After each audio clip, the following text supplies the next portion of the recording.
কোন কালচার ভালো, ইউরোপ আমেরিকারটা না আমার বাংলাদেশেরটা? আসতে বলেন না কেন? কোনটা? আমরা গর্বিত যে আলহামদুলিল্লাহ আমরা বাংলাদেশ। আমাদের কালচার ওদের থেকে মানবিক কালচার অনেক উন্নত, লোক দেখানো কালচার নয়। পাখি একটা ঠ্যাং ভেঙে গেছে, সেই পাখির জন্য ওরে বাপরে বাপ, পাখির খেদমতের জন্য দৌড়াদৌড়ি, ডলার খরচ করে এই সেই করে তাকে কিভাবে ভালো করবে। আর ইরাকের ভিতরে বোম্বিং করে লক্ষ লক্ষ মানুষ হত্যা করছে, ইসরায়েলকে সাহায্য করে ফিলিস্তিনে লক্ষ লক্ষ হাজার হাজার মানুষ এবং নারী শিশুকে হত্যা করছে। ঠিক কি ঠিক না? এই টাইপের ভড়ং মার্কা ভদ্রতা আমার এই দেশে নাই।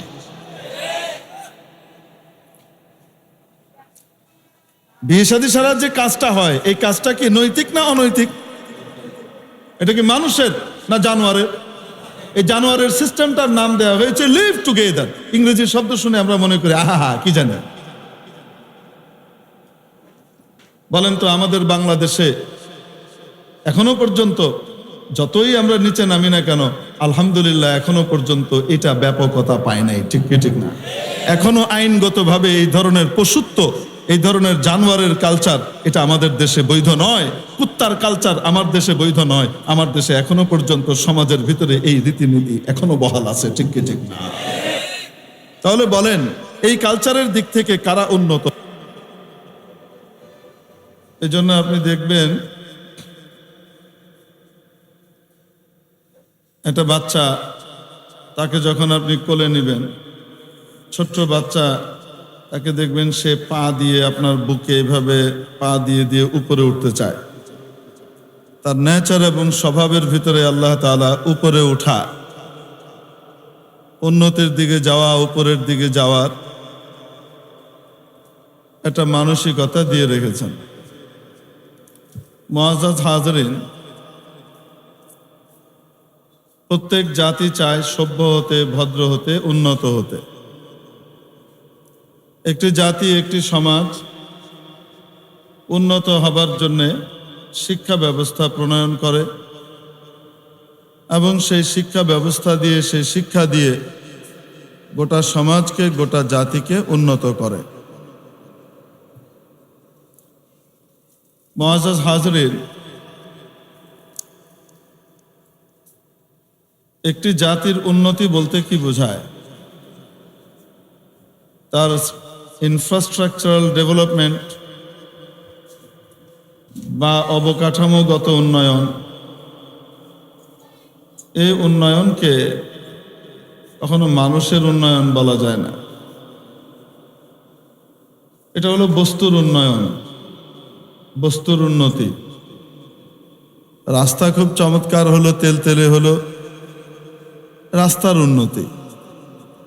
ব্রিজ কালভার্ট তৈরি হলো, রাস্তার উন্নতি, বস্তুর উন্নতি। বড় বৈজ্ঞানিক উৎকর্ষ সাধিত হলো, বিজ্ঞানের বড় আবিষ্কার হলো, বস্তুর উন্নতি। এটা মানুষের উন্নতি নয়।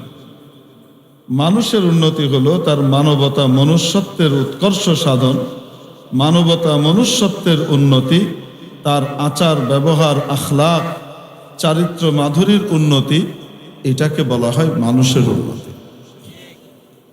নতুবা আপনি দেখেন, অবকাঠামোগত উন্নয়ন অথবা বিজ্ঞানের উন্নয়ন, এটার মাধ্যমে যদি কোনো মানুষকে, কোনো জাতিকে, কোনো সমাজকে উন্নত বলতে হয়, এটার মাধ্যমে যদি কোনো জাতিকে সভ্য আর ভদ্র বলতে হয়, এটাই যদি ধরে নিতে হয়, এই বস্তুর উন্নয়ন, উন্নতিকে যদি মানুষের উন্নতি এবং মানুষের সভ্যতা আর ভদ্রতা হিসেবে আখ্যায়িত করা হয়, তাহলে বর্তমানের ইসরায়েল আমাদের চোখের সামনে আছে। একেবারে বর্তমানে জলজান্ত উদাহরণ। ইসরায়েলের কাছে এমন কোন বৈজ্ঞানিক প্রযুক্তি আছে যেটা নাই? গোটা পৃথিবী জানে আমেরিকার কাছে যা আছে ইসরায়েলের কাছে তা আছে। আমেরিকা ইসরায়েলকে ফুল ব্যাক সাপোর্ট দেয়। অবাস্তব না বাস্তব? ইসরায়েলের কাছে বৈজ্ঞানিক সরঞ্জামাদির এবং বড় বড় দামি দামি বস্তুর কোনো অভাব নাই, দামি অস্ত্রশস্ত্রের কোনো অভাব নাই, অত্যাধুনিক প্রযুক্তি সব তার কাছে আছে। ইলেকট্রনিক ইকুইপমেন্ট, এমনিভাবে অন্যান্য ইকুইপমেন্টগুলো তার কাছে আছে। আমি আপনাকে জিজ্ঞেস করতে চাই, এই বস্তুগত উন্নতির দ্বারা যদি কোনো জাতিকে সভ্য আর ভদ্র বলা হয়, তাহলে ইসরায়েলকে ভদ্র আর সভ্য বলতে হবে। অথচ গোটা দুনিয়া বলছে এদের মতো পিশাচ এবং বর্বর পশু আর দ্বিতীয়টা নাই। ঠিক কি ঠিক না? বোঝা গেল বস্তুর উন্নয়নকে মানুষের উন্নয়ন বলা হয় না, বস্তুর উন্নতিকে মানুষের উন্নতি বলা হয় না। মানুষের উন্নতি তো তখন হয় যখন তার মধ্যে মানবতা, মনুষ্যত্বের উন্নতি হয়, মানবিক গুণাবলীর বিকাশ ঘটে, তখন তাকে উন্নত বলা হয়। যে জাতির মধ্যে মানবতা বোধ যত বেশি, যে জাতির ভিতরে মনুষ্যত্ব যত বেশি, যে জাতির মধ্যে আখলাক, আচার ব্যবহার, আল্লাহ প্রদত্ত সুন্দর আচার ব্যবহারের উন্নতি যত বেশি, সে জাতিকে তত বেশি উন্নত, তত বেশি সভ্য এবং ভদ্র বলতে হবে। আসতে বলুন, ঠিক কিনা? মেরে মুহতারাম দোস্ত, এই জন্য বলছিলাম বস্তুর উন্নতিকে উন্নতি বলা যায় না। মানুষের উন্নতি তো হয় যখন তার আখলাক, আচার ব্যবহার, তার লেনদেন ইত্যাদির মধ্যে সে উন্নতি সাধন করে, মানবিক গুণাবলীর বিকাশ যখন ঘটায়, তখন তাকে উন্নত আর সভ্য বলা যায়। মেরে মুহতারাম দোস্ত, একটা জাতির শিক্ষা ব্যবস্থা নিরূপিত হয়, প্রণয়ন করা হয়, তার কালচার, তার সভ্যতা, তার আচার আচরণ, তার কৃষ্টি, সামগ্রিকভাবে সেই জাতির কৃষ্টি এবং কালচারকে সামনে রেখে। ঠিক কি ঠিক না?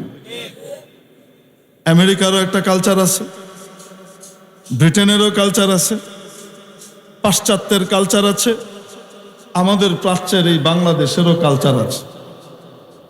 আমাদেরও একটা বাঙালি সংস্কৃতি এবং সভ্যতা আছে, হাজার বছর ধরে লালন করা একটা সভ্যতা এই বাঙালি জাতি, এই বাংলাদেশি জাতি ধারণ করে যাচ্ছে।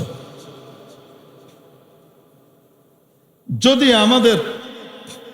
আমরা একটা কথা বলতে পারি, নিশ্চিতভাবে আপনাদেরকে বলতে পারি, সেটা হলো আমেরিকা, ব্রিটেন বা ইউরোপিয়ান কান্ট্রিগুলো বস্তুর দিক থেকে অনেক উন্নত,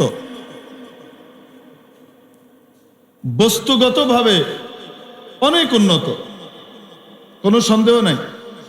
প্রযুক্তির দিক থেকে অনেক উন্নত, কিন্তু কালচার, আচার আচরণ, স্বভাব, পারিবারিক নিয়ম, সামাজিক রীতিনীতি, সামাজিক নিয়ম, রাষ্ট্রীয় নীতিনীতি ইত্যাদির দিক থেকে আলহামদুলিল্লাহ আমাদের বাংলাদেশ অনেক এগিয়ে।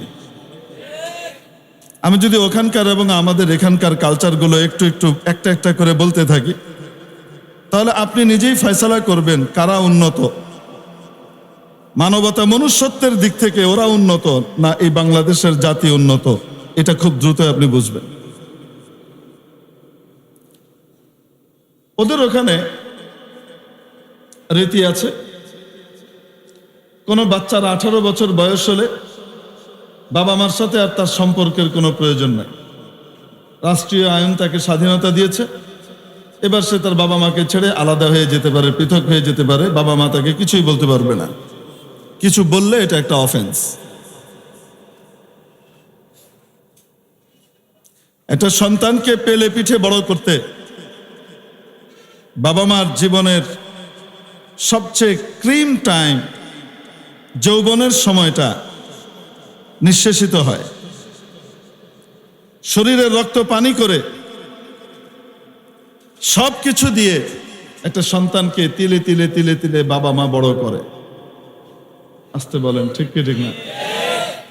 বড় করার পরে যখন বড় হয়, আমাদের এই বাঙালি সমাজ কি, আমাদের এই বাংলাদেশি সমাজের রীতিনীতি হলো, একটা বাচ্চা 18 কেন 78 বছর বয়সেও যদি পৌঁছে, সে কখনো তার বাবা মাকে নিজের থেকে আলাদা করতে মানসিকভাবে তৈরি থাকে না। ঠিক কি ঠিক না? আলাদা হওয়া তো দূরের কথা, সে বাবা মার থেকে, বাবা মাকে নিজ থেকে বিচ্ছিন্ন করে দিবে, সে আলাদা হয়ে যাবে।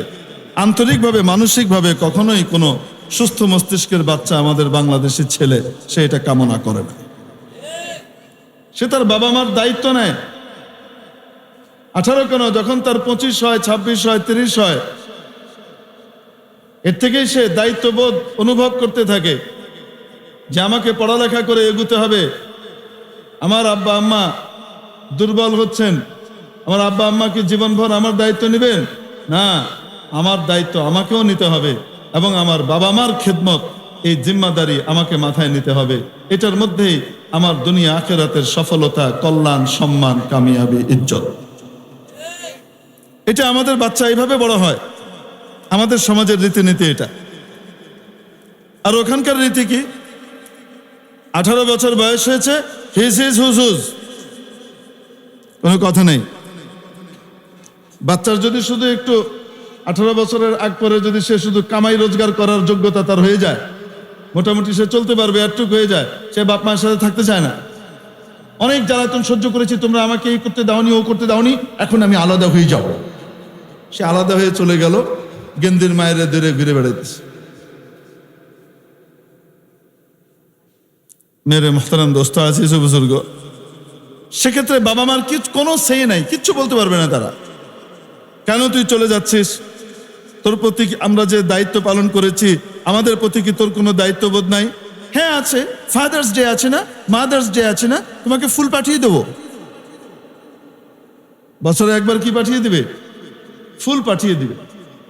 মানে বাবা মার সাথে এই ধরনের এক তামাশা এবং উপহাস, এই নির্মম রসিকতা, এগুলো ওদের সমাজে আছে। আল্লাহর রহমত আমাদের সমাজে নাই। আলহামদুলিল্লাহ, আমাদের এখানে একটা বাচ্চা তার বাবা মাকে 365 দিনই তার বাবা দিবস, তার জন্য মা দিবস মনে করে। 365 দিনই সে তার বাবা মার খেদমত করাকে নিজের জন্য গৌরবের মনে করে। 365 দিনই তার বাবা মার সেবা করার মধ্যে সে ইহকাল এবং পরকালের মুক্তি, কল্যাণ, সফলতা, কামিয়াবির চাবিকাঠি খুঁজে পায়। অবাস্তব না বাস্তব? আর ওখানে মাশাআল্লাহ 18 বছর বয়স হয়েছে, এখন হিজ হুজুর, তুমি তোমার, আমার আমার, আমি এখন স্বাধীন, আমাকে কেন আবার কি করতে হবে? তোমার অধীনে থাকতে হবে। কোন কালচারটা ভালো, ওদেরটা না আমাদেরটা? আসতে বলেন। আচ্ছা, ওদের কালচারের মিল কিসের সাথে আমি আপনাকে একটু উদাহরণ দিই। আমাদের দেশে দেখবেন ভাদ্র মাস এবং কার্তিক মাস আসলে বিশেষ একটা প্রাণীর বসন্তকাল আসে। তাদের চোখে রঙিন চশমা লাগে, যাহাই দেখে তাহাই ভালো লাগে। আশা করি সেই প্রাণীটাকে আপনারা চেনেন। ভাদ্র মাস এবং কার্তিক মাস আসলে তাদের বসন্তকাল আসে। বুঝাতে পারিনি মনে হয়? প্রাণীটাকে চিনেন তো? কুকুর। ও আচ্ছা, ঠিক আছে, কুকুর। এই কুকুর বা কুত্তা জন্ম দেয়, কুত্তি মোটামুটি জন্ম দেয় 6-7টা বাচ্চা সে একসাথে জন্ম দিল। বাচ্চাগুলা কিন্তু মায়ের সাথেই ঘুরঘুর করে। যখন তারা 18 বছর বয়স হয়ে যায় না, মানে ওর তো আর 18 বছর না, ওদের মতো আর কি, যখন একটু বড় হয়ে যায়, একটু স্বাবলম্বী হয়ে যায়, একটু আপনার কি বলে ট্যাং তুলে মুতার বয়স হয়ে যায় আর কি, মানে উনি সাবালক হয়েছেন। সাবালক হওয়ার লক্ষণ হলো কুকুর তখন কি করে লুটে, ট্যাং তুলে মুতে। মানে এবার ফুল কুত্তা হয়েছে, আগে হাফ কুত্তা ছিল, আদা বয়ে মুতত, এখন ফুল কুত্তা হয়েছে, কারণ ট্যাং উঁচিয়ে মুতে। বোঝাতে পারিনি মনে হয়? তো যখন এই ট্যাং তুলে মুতার বয়স হয়ে যায়, এখন আর মার কাছে নাই। এখন সে মাকে বলে হিজ হুজ, তুমি তোমার, আমি আমার, আলাদা হয়ে যাবে। এখন আর তার মায়ের ব্যাপারে কোনো দায়িত্ব তার নাই, যে কামাই টামাই করে এনে কিছু খাবার টাবার জড়ো করে এনে মায়ের মুখের সামনে দিবে, মা তুমি খাও, করে নাকি? বরং আরেকটু বড় হলে তারপরে মাথা আর ঠিক থাকে না, এটা কি মা না বোন না অন্য কেউ, সে কার্তিক মাসের আমল শুরু করে দেয়। বোঝাতে পারি নাই মনে হয়? এখন আর চেনে না, সে আলাদা হয়ে গেছে। এই যে সার্টেন একটা বয়স পৌঁছার পরে বাবা মা থেকে বিচ্ছিন্ন হয়ে যাওয়া, এটা কোনো মানুষের কালচার নয়, এটা জানোয়ারের কালচার, কুকুরের কালচার। এখন বলেন তো দেখি, ওদের এই কালচার ভালো না আমাদেরটা ভালো? এজন্য বলেছেন বস্তুর উন্নতির দিক থেকে তারা অনেক উন্নত, ডিজিটালাইজেশনের দিক থেকে তারা অনেক উন্নত, কিন্তু সব কিছু হলো বস্তু। এগুলো মানবতা মনুষ্যত্ব নয়। মানবতা মনুষ্যত্ব তো মানুষের স্বভাব চরিত্রে আচার আচরণে বিদ্যমান থাকে। ওইটার উন্নতি হলো মানুষের উন্নতি, ওটার উন্নতি মানে জাতির উন্নতি। আজকে ভদ্রতার সংজ্ঞা চেঞ্জ হয়ে গেছে। আজকে আমাদের সমাজের ভিতরে কুরুচির শিকার হয়ে আমরা আমাদের রুচি নষ্ট করে ফেলে ভদ্রতার সংজ্ঞা চেঞ্জ করে ফেলেছি। ভদ্র মানে কি? যার কাছে পাত্তি আছে, টাকা পয়সা আছে, দামি গাড়ি বাড়ি আছে, তাকে আমরা খুব সভ্য খুব ভদ্র মনে করতে থাকি। আর যার কাছে টাকা পয়সা নাই, মানবিক দিক থেকে চূড়ান্ত পর্যায়ের উৎকর্ষ সাধিত হলেও তার মধ্য দিয়ে আমি কিন্তু তাকে ওই সম্মানটা দিতে চাই না, তাকে আমরা ভদ্র মনে করতে চাই না। বিয়ে শাদীর দিকে এই ভদ্রলোকটার দিকে তাকানো হয় না, যার হয়তো টাকা পয়সার একটু ঘাটতি আছে, কিন্তু আচার আখলাক আচার ব্যবহার সেগুলোর দিক থেকে অতুলনীয়। ওই কুত্তা মার্কা স্বভাবের পয়সাওয়ালাকে পিছন পিছন ঘুরতে থাকে তার সাথে আত্মীয়তা করবার জন্য। আমাদের দেশে এরকম মানুষের কমতি আছে, ঘাটতি আছে নাকি অনেক বেশি? এখন ভদ্রতার সভ্যতা, এটার অর্থই চেঞ্জ হয়ে গেছে। টাকা আছে তো সে ভদ্র, সে সভ্য সমাজের অধিকারী, সে অভিজাত এলাকায় থাকে। আর অভিজাত এলাকার একটা নাম দেওয়া হয়েছে, এই টাইপের লোকজন যেখানে বসবাস করে সেটা হলো অভিজাত এলাকা। তারা বিশেষ কুলীন জাত, এই জাতের কাছে যাওয়া যাবে না। এই জাতের এলাকায় কোনো ভিক্ষুক প্রবেশ করতে পারবে না। বুঝতে পারেন? হ্যাঁ, বাবারে বাবা, নিষিদ্ধ। এখানে কোনো বেগার থাকবে না। আমরা ভিক্ষুক মুক্ত এলাকা গড়েছি। খেটে খাওয়া মানুষের দাম সেখানে থাকে না। ইল্লা মাশাআল্লাহ, কিছু আল্লাহর বান্দাকে তো আল্লাহ রাখবেনই, তাদেরকে আল্লাহ টাকাও দিবেন, আচার ব্যবহার আখলাকও দিবেন, মানবতা মনুষ্যত্বও দিবেন। মানবতা মনুষ্যত্বের অধিকারী, মানবিক গুণাবলীর অধিকারী, আবার অনেক টাকাওয়ালা, এরকম মানুষও দুনিয়াতে আছে না নাই? আছে। কিন্তু তাকে সভ্য আর ভদ্র কি টাকার কারণে বলবো আমরা, নাকি তার আচার ব্যবহার আর আখলাকের কারণে বলবো? ওটা আসল জিনিস। এখন একটা লোক 18 বছর বয়স হয়ে গেছে, হওয়ার পরে দেখেন শরীরে এখন রস এসেছে। এখন বিপরীত লিঙ্গের দিকে তার আকর্ষণ। এটার জন্য দুইটা সিস্টেম, একটা হলো মানুষের সিস্টেম, আশরাফুল মাখলুকাতের সিস্টেম, আর একটা জন্তু জানোয়ারের সিস্টেম। জন্তু জানোয়ারের সিস্টেম কি? কোনো বিয়ে শাদীর দরকার নাই। কোনোদিন শুনেছেন নাকি কুকুররা কয়েকজন মিলে বসে তারা এরকম তাদের একজন খুতবা পড়লো, তারপরে একজন প্রস্তাব দিল, আরেকজন কবুল করলো, হ্যাঁ এটা মহর ঠিকঠাক হলো। এরকম কোনোদিন কুকুরদের বিয়ে শাদী দেখেছেন নাকি? গরু ছাগলের কোনো বিয়ে শাদী দেখেছেন? না। বাস তার খায়েশ উঠেছে, তার বিপরীত লিঙ্গের যার সাথে তার পারলো, বাস সে তার কাম সারলো, তার মনের আশা পুরা করলো। এটা হলো পশুর রীতি, আর আরেকটা হলো মানুষের রীতি। এখন মাশাআল্লাহ ইউরোপ আমেরিকাতে বিয়ে শাদী লাগে না। পরস্পরে এই কুকুরের মতো যে কাজ, বিয়ে শাদী ছাড়া যে কাজ মনুষ্য সমাজে হয়, এটাকে ব্যভিচার বলে। বলেন না কেন? যে কোনো ধর্মই হোক না কেন, সেটা খ্রিস্ট ধর্ম হোক, ইহুদি ধর্ম হোক, হিন্দু ধর্ম হোক, বৌদ্ধ ধর্ম হোক, ইসলাম ধর্ম হোক, প্রত্যেক ধর্মেই বিপরীত লিঙ্গের সাথে রিলেশনের একটা নীতি দেওয়া আছে, ঠিক কি ঠিক না? সেটা বিয়ে শাদী। বিয়ে শাদীর মাধ্যমে তাদের সম্পর্ক হবে। জানোয়ারের মধ্যে বিয়ে শাদী নাই। ইউরোপ আমেরিকাতে মাশাআল্লাহ বিয়ে শাদী না করলেও তারা পারে। কাউকে পছন্দ হয়েছে, চলো তুমি আর আমি থাকি একসাথে। তারা ফ্ল্যাট ভাড়া করে থাকছে, কোনো বিয়ে শাদী নাই, কিছুই নাই। আইন আদালতও কিছু বলবে না, সমাজও তাদেরকে কিছু বলবে না, কারণ তারা ইউজ টু, এ ব্যাপারে তারা মোটামুটি অভ্যস্ত। আর এই ব্যভিচারের নাম দিয়েছে, জঘন্য পশুত্বের নাম দিয়েছে লিভ টুগেদার, মানে গাল ভরা এক বুলি। বিয়ে শাদী ছাড়া যে কাজটা হয়, এই কাজটা কি নৈতিক না অনৈতিক? এটা কি মানুষের না জানোয়ারের? এই জানোয়ারের সিস্টেমটার নাম দেওয়া হয়েছে লিভ টুগেদার। ইংরেজি শব্দ শুনে আমরা মনে করি আহা কি জানে। বলেন তো, আমাদের বাংলাদেশে এখনো পর্যন্ত যতই আমরা নিচে নামি না কেন, আলহামদুলিল্লাহ এখনো পর্যন্ত এটা ব্যাপকতা পায় নাই, ঠিক কি ঠিক না? এখনো আইনগতভাবে এই ধরনের পশুত্ব, এই ধরনের জানোয়ারের কালচার এটা আমাদের দেশে বৈধ নয়।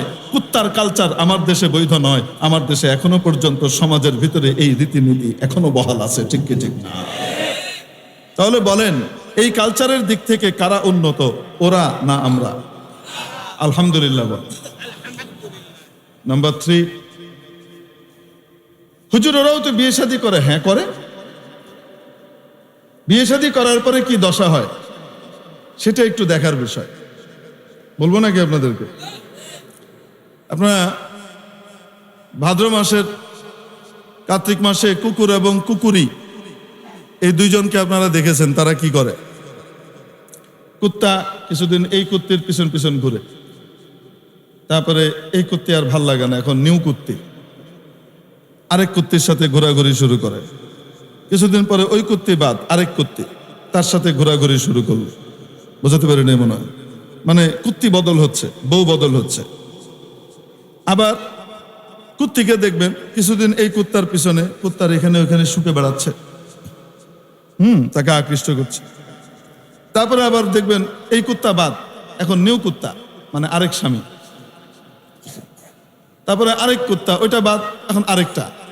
কিছুদিন পর পর দেখবেন কুকুর তার কুকুরি বদল করছে, আর কুকুরিকে দেখবেন তার কুত্তা বদল করছে।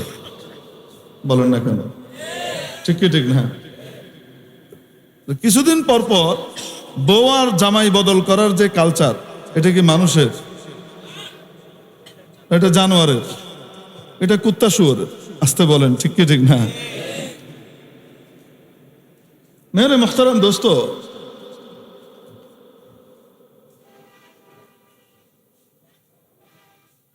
আমাদের এখানে কি আর ওদের ওখানে কি? ওদের ওখানে আমরা যেমন মনে করেন এই দেশে কিছুদিন পর পর জামা কাপড় বদল করি না, 2-4 বছর পর পর নতুন জামা আনি, পুরন জামা বাদ। শৌখিন মানুষরা 2-4 বছর পর পর নতুন গাড়ি মডেল বদল করছে, আগেরটা বাদ। বেশি শৌখিন যারা, তারা 1 বছরেই কয়েকটা বদল করে ফেলে। পরে কি করেন? হ্যাঁ, এগুলো তো বৈধ জায়গার ভিতরে। ইউরোপ আমেরিকাতে এরকম 4-5 বছর পর পর জামাই আর বউ বদল করে বেড়ায়। যে কয়দিন রস, ওই কয়দিন তার প্রতি যশ। রস আছে, যৌবনের রস আছে, ততদিন পর্যন্ত তার মূল্য আর টান আছে। সে ব্যাস এটাকে ডিভোর্স দিয়ে দিল, আরেকটাকে নিল, এটা ডিভোর্স দিয়ে দিল, আরেকটা নিল, গন্ডগোল হচ্ছে, আমাদের ডিভোর্স, এখন আমরা নেই আরেকটা। বাস কিছুদিন পর পর এই বদল চলছে। এলো ওখানকার কালচার।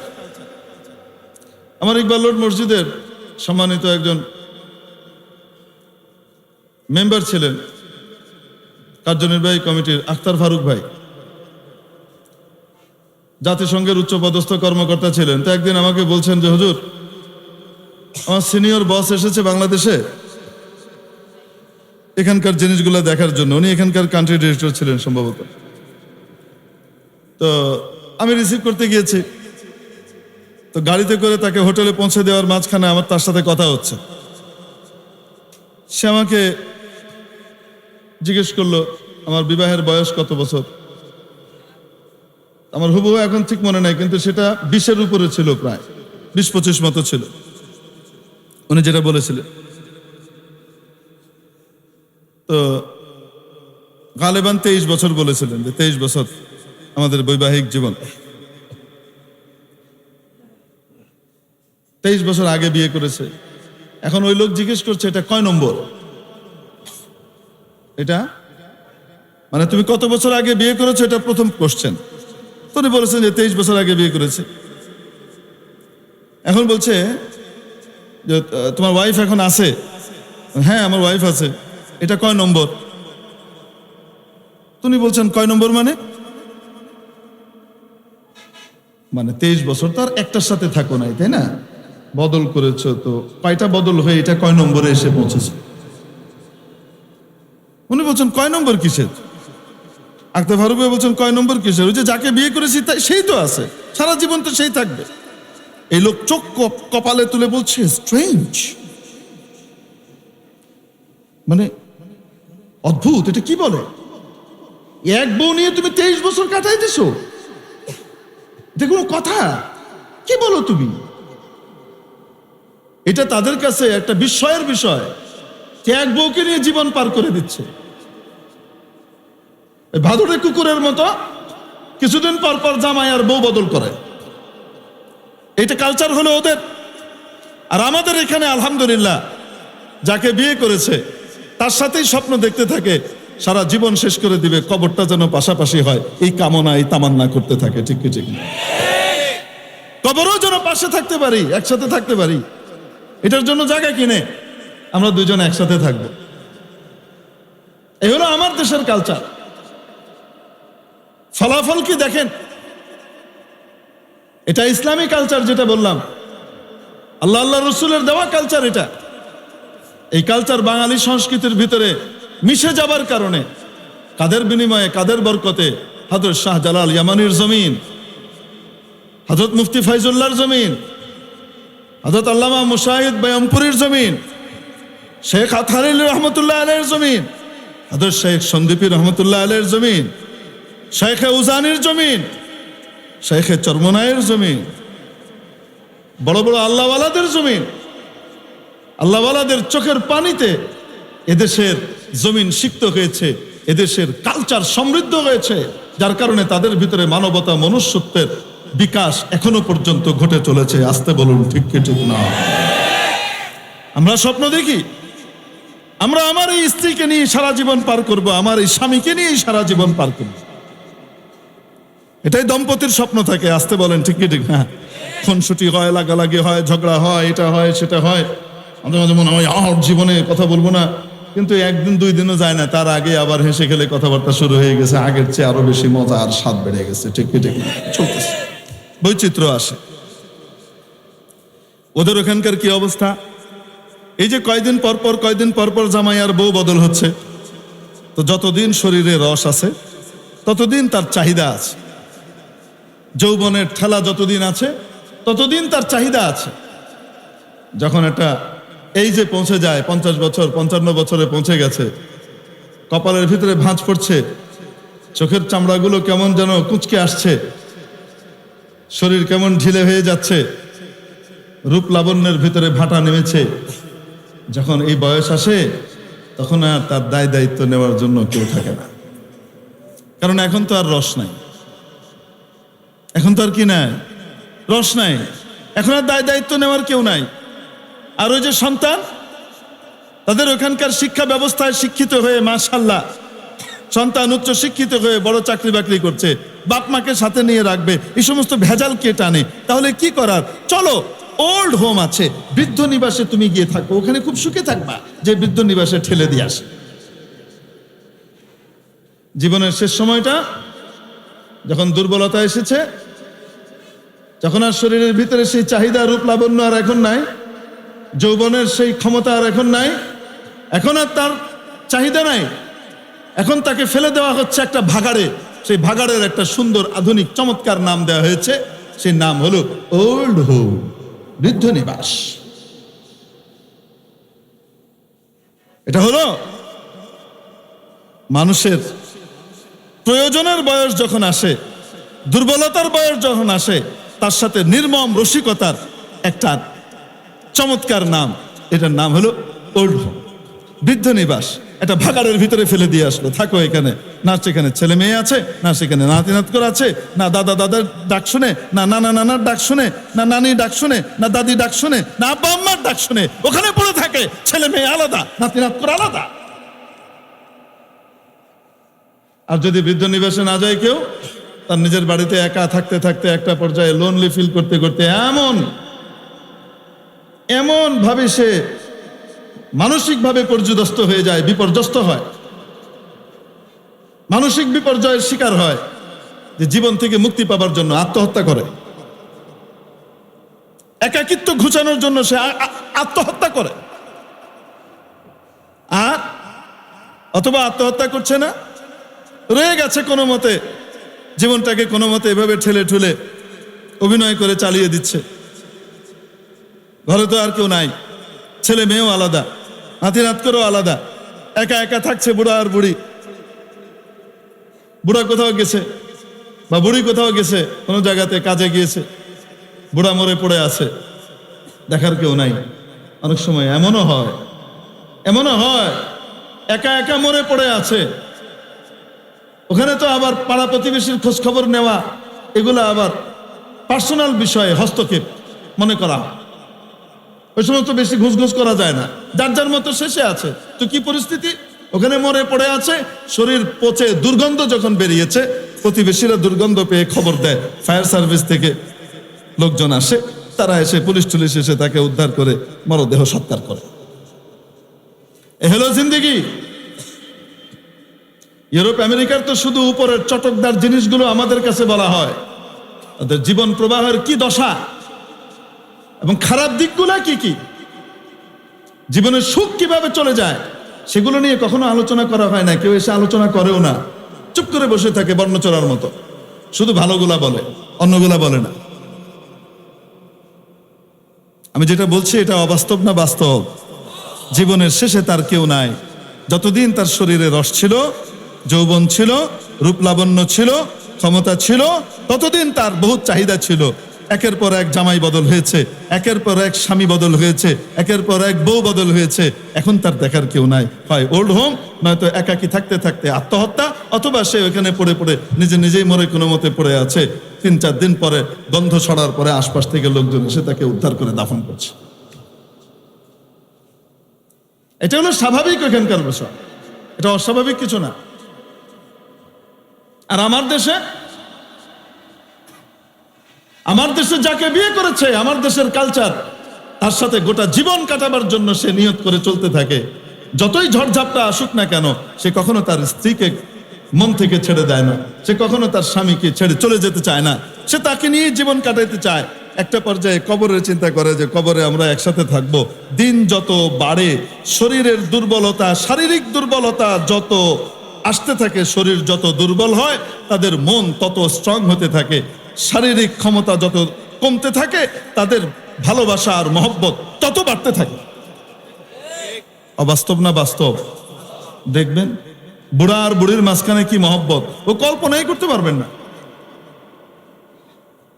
একজন আরেকজনের জন্য একদম জান প্রাণ, মুখে প্রকাশ করবে না, কিন্তু সময়ে দেখবেন। একবারের ঘটনা আমার মনে পড়ে, মামার বাসায় আমরা গেলাম, আম্মা, খালাম্মা, আমরা সবাই গিয়েছি মামার বাসায়। তো মামার বাসায় নানি জান আছেন, আমি তখন ছোট বাচ্চা। তো নানাজান কাকরাইল মসজিদের মুকিম ছিলেন, তবলিগের ভিতরে জীবন উৎসর্গ করে দিয়েছেন। নানিজান থাকলে নানাজান আসেন, প্রায় আসেন, নানাজানের সাথে দেখা সাক্ষাৎ করেন, এখানে থাকেন, যান আসেন, এই আসা যাওয়ার ভিতরে থাকে। এখন দেখছি আমার নানিজান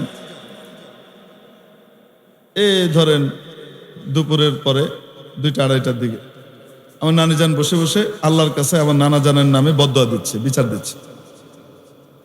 কি দিচ্ছে? এবং নেশাব পুরা করে বিচার দিচ্ছে। বিচার যে দিচ্ছে, ফুল নেশাব পুরা করে দিচ্ছে।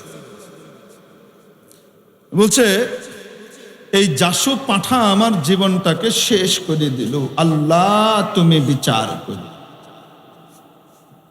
তোমার কাছে বিচার দিয়ে রাখলাম, রোজা মুখে বিচার দিলাম, আল্লাহ রমজান মাস, এই জাসু পাঠার বিচার তুমি করো, আমার জীবনটা শেষ করে দিয়েছে। বুঝতে পারলেন? আমি তো খুব মর্মাহত হলাম, কারণ আমার নানি অত্যন্ত ভালো মানুষ, আর আমার নানা তো দুনিয়াতে যদি ভালো মানুষ কয়েকটা হাতে গুনে খুঁজে পাওয়া যায় তাদের ভিতরে একজন। মানুষের উপকারের জন্য নিজের জান দিয়ে দেওয়ার মতো মানুষ। সে হিন্দু না মুসলমান না কি, বাস দুস্থ মানুষের খেদমতে উনি সবসময় নিজেকে উজাড় করে দেন। এমন একজন মানুষ, অত্যন্ত নেককার, পরেজগার, কখনো তাহাজ্জুদ ছুটে না, এমন আল্লাহওয়ালা মানুষ। আর আমার নানার জন্য নানি কি করতেছে, বিচার দিচ্ছে আর বলছে, এই জাসু পাঠা আমার জীবন শেষ করে দিল, আল্লাহ তুমি বিচার করো, তোমার কাছে বিচার দিয়ে রাখলাম। আমার মনটা খুব খারাপ হলো, নানি এরকম আল্লাহর কাছে বদদোয়া করছে নানার জন্য। এরকম একটা ভালো মানুষ আছে। এর কিছুক্ষণ পরে আসরের পর, আসর নামাজের পরে ইফতার টিফতার তৈরি হচ্ছে, ভালো ভালো ইফতার তৈরি হচ্ছে। এখন দেখে নানি যান বসে বলছেন, এত ইফতার কেন বানাচ্ছিস, তোর বাপ তো খেতে পারবে না। আমি তো খাবো না, কেন এত ভালো ভালো ইফতার বানাচ্ছিস। এটা তো গেল একটু পরে দেখি, মানে তখন মাগরিব কাছে এসে, খুব বেশি সময় বাকি নাই, আধা ঘন্টার মতো বাকি। ওনার চোখ দিয়ে টপ টপ করে পানি পড়ছে, আর উনি আমার আম্মাকে লক্ষ্য করে বলছেন, আরে তোর বাপ আইলো না, আরে তোর বাপ, আঞ্চলিক ভাষায় বলছেন আর কি, মেহেরপুরের ভাষায়, তোর বাপ এলো না। এরকম করে কি করছেন, চোখ দিয়ে টপ টপ করে পানি পড়ছে অজর ধারায়, আর চোখ মুছছেন, মুছে শেষ করতে পারছেন না, আবার ভিজে যাচ্ছে, আবার মুছছেন। আমি তো ছোট মানুষ, এত সম্পর্কের এত রঙ্গরূপ তো আর আমি বুঝে টুঝি না, এত কিছু তো আমার বুঝটুজ নাই। আমার কাছে খুব কন্ট্রাডিক্টেড বিষয় মনে হলো। একটু আগে দিল গায়েল, এখন কাঁদতেছে। একটু আগে দিল আল্লাহর কাছে বিচার, এখন আবার তার জন্য হা হুতাশ করতেছে। তো আমি ফট করে বলে বসেছি, একটু আগে জাসু পাঠা বলি গাইল দিলেন, আল্লাহর কাছে বদদোয়া করলেন, এখন আবার কাঁদছেন কেন?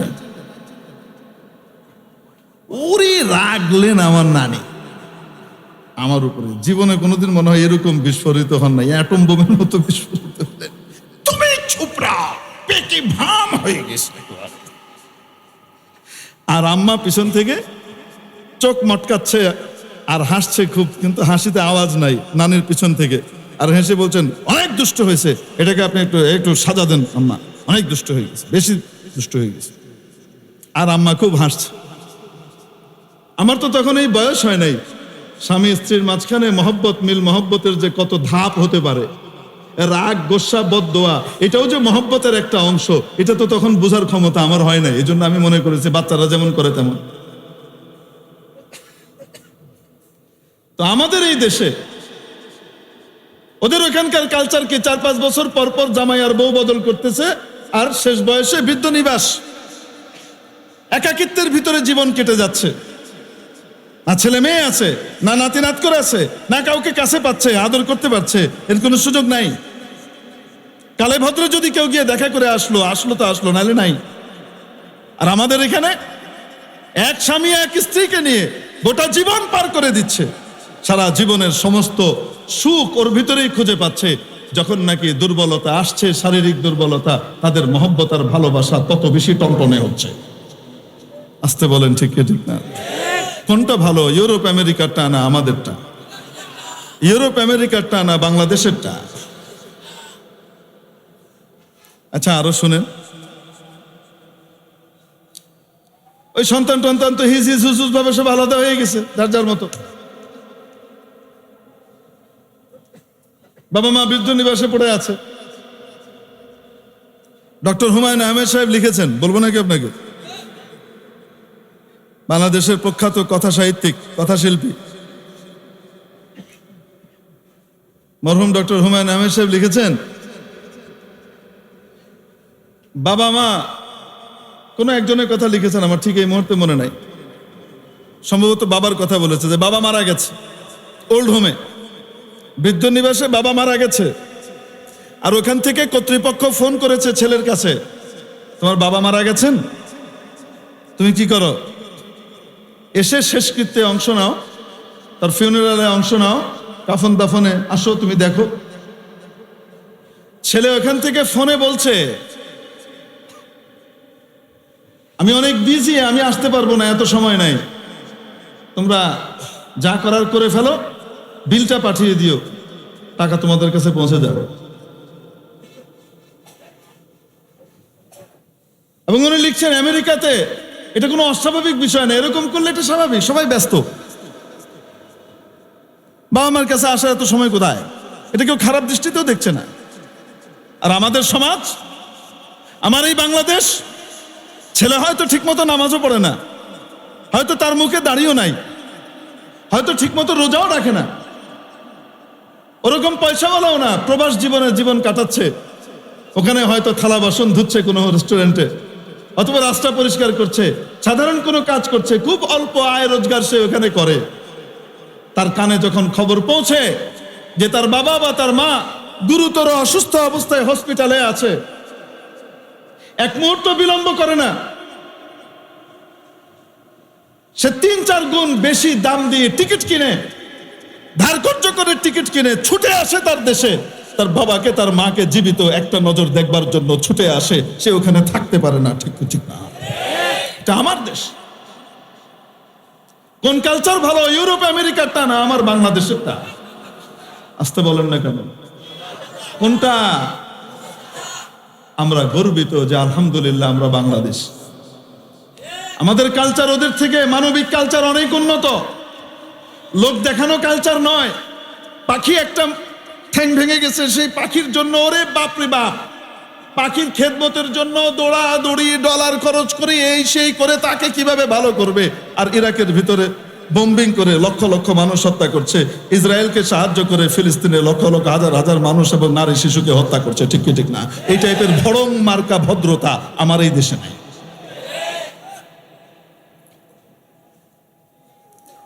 মেরে মোহতারাম দোস্ত,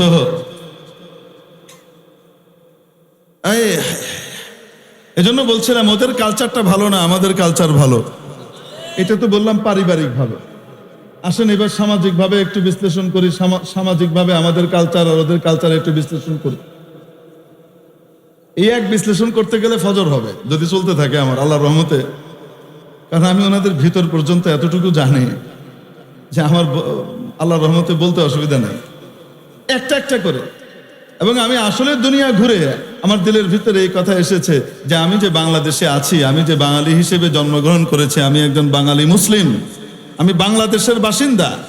এখানে ইসলাম এবং আল্লাহ তাআলার দেওয়া নূরের কারণে, কোরআনের কারণে, এখানকার আলেম ওলামার কারণে, সত্যিকারের সুন্দর সামাজিক ব্যবস্থার কারণে আমাদের ভিতরে যে সুখ শান্তির দিশা আছে, এগুলো ওরা কল্পনাই করতে পারে না, বুঝতেই পারে না, জানেই না যে কি কি কি হারালো আর কি পেল। এই জন্য আমি গর্ববোধ করি যে আমি বাংলাদেশ। আলহামদুলিল্লাহ। কেউ তো হইন্না আর আমি বুঝা হইন্না, দেখা হইন্না কইলাম আর কি, ঢাকাইয়া ভাষায় কইলাম। আচ্ছা আসেন একটু সামাজিক দিকে আলোকপাত করি। হুমায়ুন আহমেদ সাহেব লিখছেন ওনার বন্ধু ওনাকে দাওয়াত করেছে, তখন উনি ওখানে রিসার্চ করছেন, পিএইচডি করছেন। রেস্টুরেন্টে দাওয়াত করেছে, বাসায় দাওয়াত করতে তো আর পারে না, রেস্টুরেন্টে দাওয়াত করেছে, ওনার সাথে আরো অনেককেই দাওয়াত করেছে। উনি খুব খুশি যে সীমিত টাকার ভিতরে চলা লাগে, মন চাইলে অনেক দামি দামি খাবার খাওয়া যায় না। তো বন্ধু দাওয়াত করেছে যে রেস্টুরেন্টে, খুব দামি রেস্টুরেন্ট, তো সেখানে ভালো খাওয়া দাওয়া খাওয়া যাবে। এখন নিয়ে যাওয়ার পরে সেদে সেদে বন্ধু খাওয়াচ্ছে, হুমায়ুন এটা খাও, আরে এটা নাও না, এটা নাও করে কি করছে, খাওয়াচ্ছে। বুফে না কিন্তু, মানে প্রত্যেকটা জিনিসের দাম আলাদা আলাদা।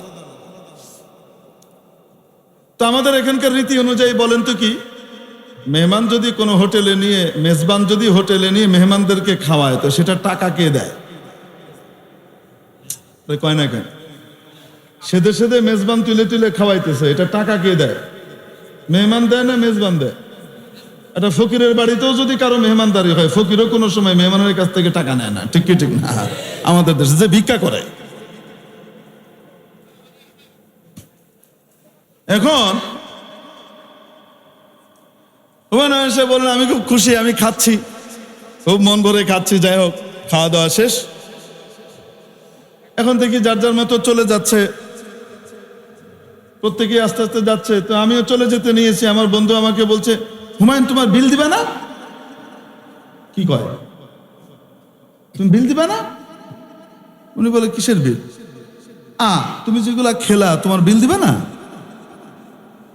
তুমি বলেন তুমি না আমাকে দাওয়াত করলা, তা আমি আবার বিল দেবো কেন? আরে দাওয়াত করেছি মানে দাওয়াত করেছি বলে কি বিল আমি দিব নাকি? তুমি বিল তো তুমি দিবা, তুমি খাইছো তুমি দিবা। তো তুমি আমাকে দাওয়াত করে খাওয়ানোর কি অর্থ? এটা তো আমি নিজেই খাইতে পারতাম, তোমার দাওয়াতে খাইতে আসবো কেন? এই যে তোমাদেরকে একসাথে করে দিলাম, এটার জন্য আমাকে থ্যাঙ্কস জানাবে না? অসাধারণ কালচার, কি বলেন আপনারা? এরকম কালচার যদি আমাদের দেশে কোনো বেটা যদি মেহমানের কাছ থেকে পয়সা নেয়, আপনি তার গোষ্ঠীর সাথে আত্মীয়তা করবেন? আপনি কি করবেন? তারিকার ইতর কোথাকার এই গোষ্ঠীর সাথে নিয়ে আত্মীয়তা করে, ঠিক কি ঠিক না? এখন বলেন তো দেখি সামাজিকভাবে কোন কালচার উত্তম, ওদেরটা না আমাদেরটা? আলহামদুলিল্লাহ বলেন, আল্লাহ শুকর আদায় করেন। আচ্ছা, আপনাদেরকে আরেক জিনিস তালিম করে শোনাই। তালিম আছে না, কিতাবের তালিম, তালিম করে শোনাই, নাহলে আবার অনেকের জন্য বোঝা কষ্ট হবে। আমি আবার ঠিকঠাক মতো বলতে পারবো কিনা। জ্ঞান বিজ্ঞানের উন্নতি এটা মানুষের উন্নতি না, মানুষের নীতি নৈতিকতার উন্নতি এটা হলো মানুষের উন্নতি, ঠিক কি ঠিক না? এতক্ষণ ধরে বলে আসছিলাম। হ্যাঁ, এবার আসেন, আমি ডক্টর জাফর ইকবাল সাহেবের কিতাব থেকে, কিতাবের নাম কিতাবু আমেরিকা, এই যে এখান থেকে আপনাদেরকে আমি গাদাখানিক পড়ে শোনাইতে পারতাম, এখানে অনেক কিছু আছে বলার মতো, আমি বললাম না। আমি আপনাকে একটা জিনিস শুধু পড়ে শোনাই, এটাই যে অনেক বড় তা না, এর চেয়ে বড় বড় জিনিস এখানে আছে, বোঝানোর জন্য মাঝারি টাইপের একটা পড়ছে। 22শে মে বুধবার 1996 সাল, ডায়েরি লিখছেন উনি। আজকের খবরের কাগজের হেডলাইন দুটি এইরকম, হেডলাইন দুটা এরকম, কি? লবণ খাওয়ার সাথে হাইপার টেনশনের কোনো সম্পর্ক নাই। 2, 500 বছরের পুরনো ইনকা বালিকার একটি মমি পেরু থেকে যুক্তরাষ্ট্রে আনা হয়েছে। উনি লিখছেন, প্রথম খবরটি খুব মজার। আমরা সবাই জানি কারো যখন ব্লাড প্রেশার হয়, ডাক্তার প্রথমেই বলেন খাবারে লবণ খাওয়া কমিয়ে দেবেন। ডাক্তাররা বলে কি বলেন না? এটা গোটা পৃথিবীর ডাক্তারদের স্বতঃসিদ্ধ মত। যখন কারো ব্লাড প্রেশার হয়, হাই প্রেশার হয়, তো ডাক্তার কি বলে? খাবারের ভিতরে কাঁচা লবণের ব্যবহার কমিয়ে দেবেন, লবণ কমিয়ে দেবেন। কাঁচা লবণ তো খেতে একেবারেই বারণ করে, আর খাবারেও লবণ কমাতে বলে। এখন উনি লিখছেন, ব্লাড প্রেশার বা হাইপার টেনশনের সাথে লবণের একটা সম্পর্ক রয়েছে, সেটা চিকিৎসা বিজ্ঞানের স্বীকৃত একটা সত্য বলে জানতাম। আজকে হঠাৎ একই দেখছি। খবরটি খুঁটিয়ে খুঁটিয়ে পড়তে হলো। বিজ্ঞানীরা আবিষ্কার করেছেন যে লবণ খেলে ব্লাড প্রেশার বেড়ে যায়, এটি সত্যি নয়। আমেরিকার কিছু বিজ্ঞানী আবিষ্কার করেছেন যে, বুঝতে পেরেছেন তো, পুরা পৃথিবীর জমহুর ডাক্তারদের খেলাফ এক রায় ওনারা আবিষ্কার করেছেন নতুন। সেটা কি? লবণ খেলে ব্লাড প্রেশার বেড়ে যায়, এটি সত্যি নয়। এই বিজ্ঞানীরা নতুন আবিষ্কার করেছেন। যে বিজ্ঞানীরা এই আবিষ্কার করেছেন, তাদের এই রিসার্চ করার জন্য পয়সা করে দিয়েছে Campbell soup company.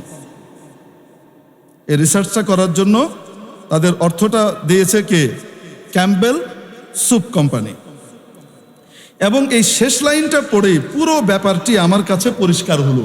Doctor Zafar Iqbal সাহেব লিখছেন, উনি কোন মতের বা কি আমি ওনার আদর্শ এগুলো নিয়ে বলতে চাচ্ছি না। লেখালেখির ভিতরে তো কমপক্ষে আমেরিকার ব্যাপারে তার মিশা কথা লিখবে না, ঠিক না? খবরের কাগজের ঘোষণা দিচ্ছেন উনি। এরপর উনি লিখছেন, ক্যাম্পবেল আমেরিকার সবচেয়ে বড় স্যুপ কোম্পানি। সুপার মার্কেটে তাকের পর তাক ক্যাম্পবেল স্যুপ দিয়ে বোঝাই থাকে।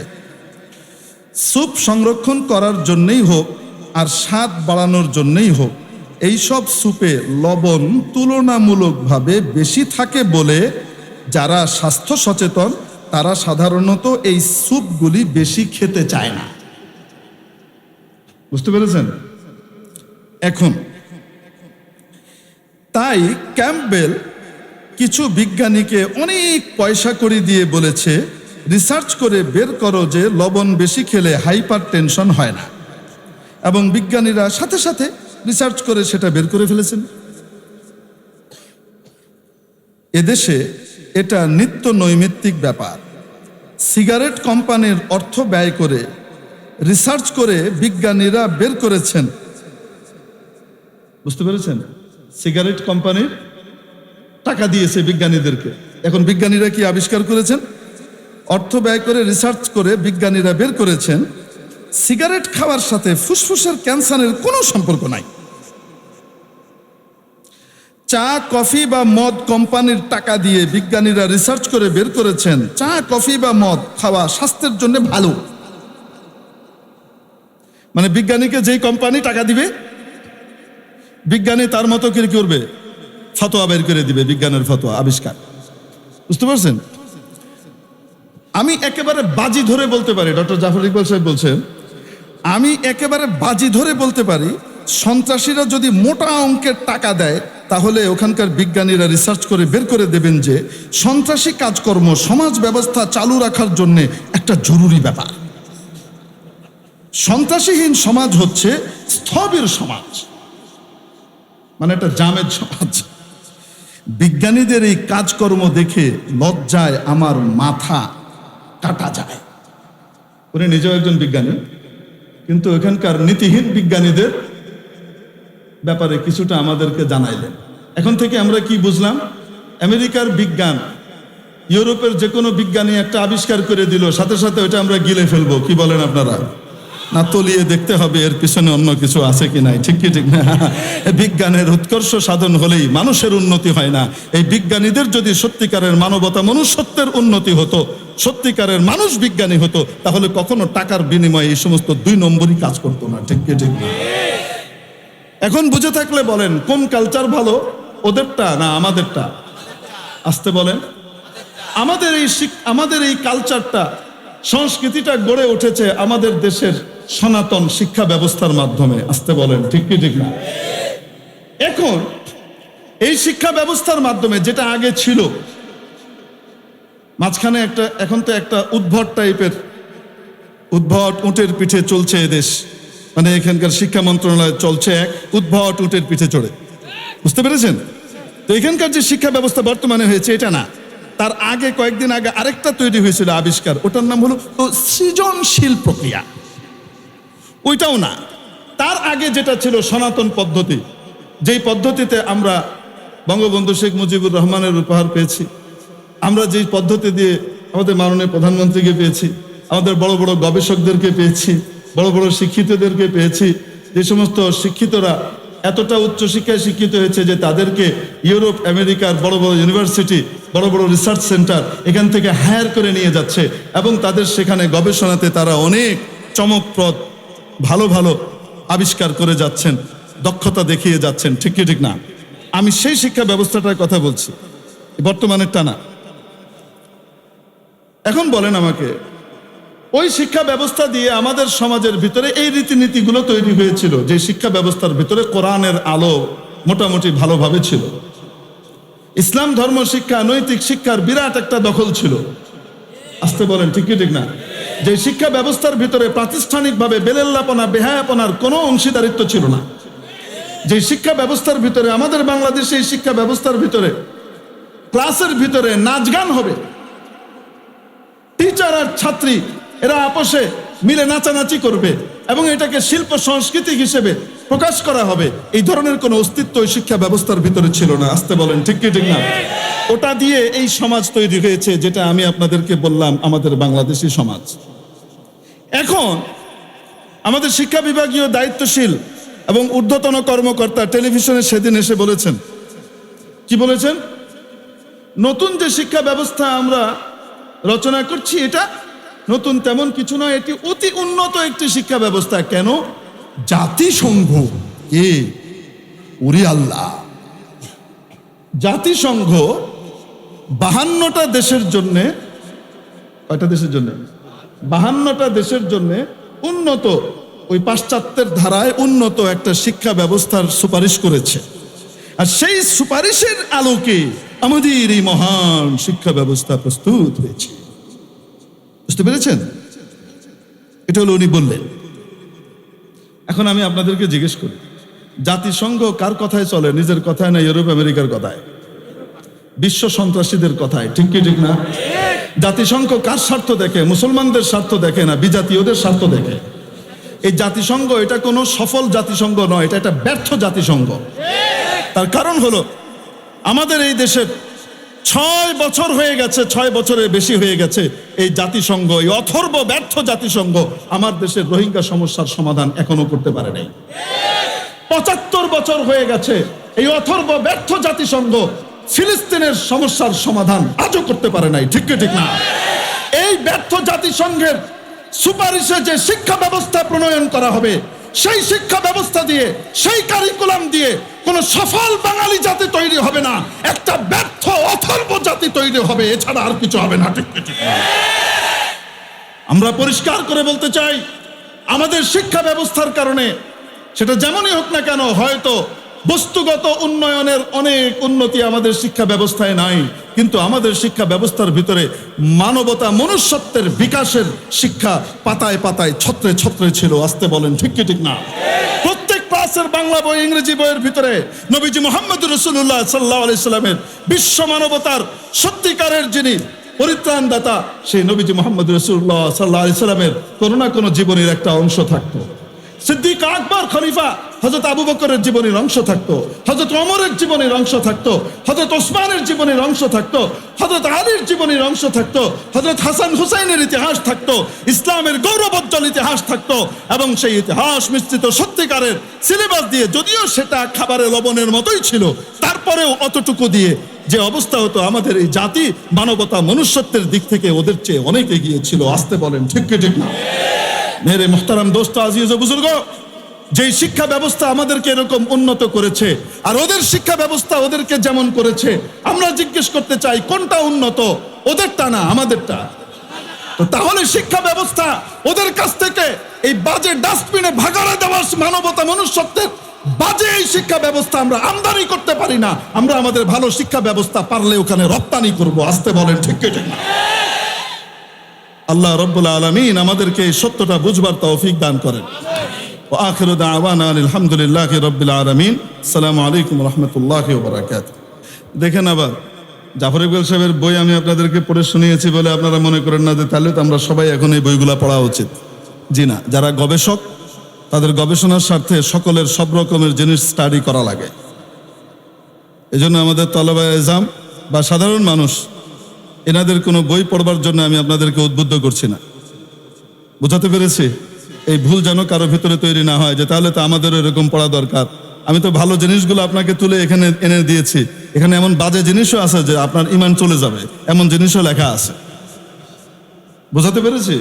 এজন্য এগুলো পড়ার জন্য উদ্বুদ্ধ করা নয়, দলিল দিয়ে বোঝানো, যে তাদের মুখ থেকেই তাদের স্বীকৃতি নেন, অবস্থাটা শুনে নেন, এজন্য পড়ে শোনানো হয়েছে। মা আসসালাম।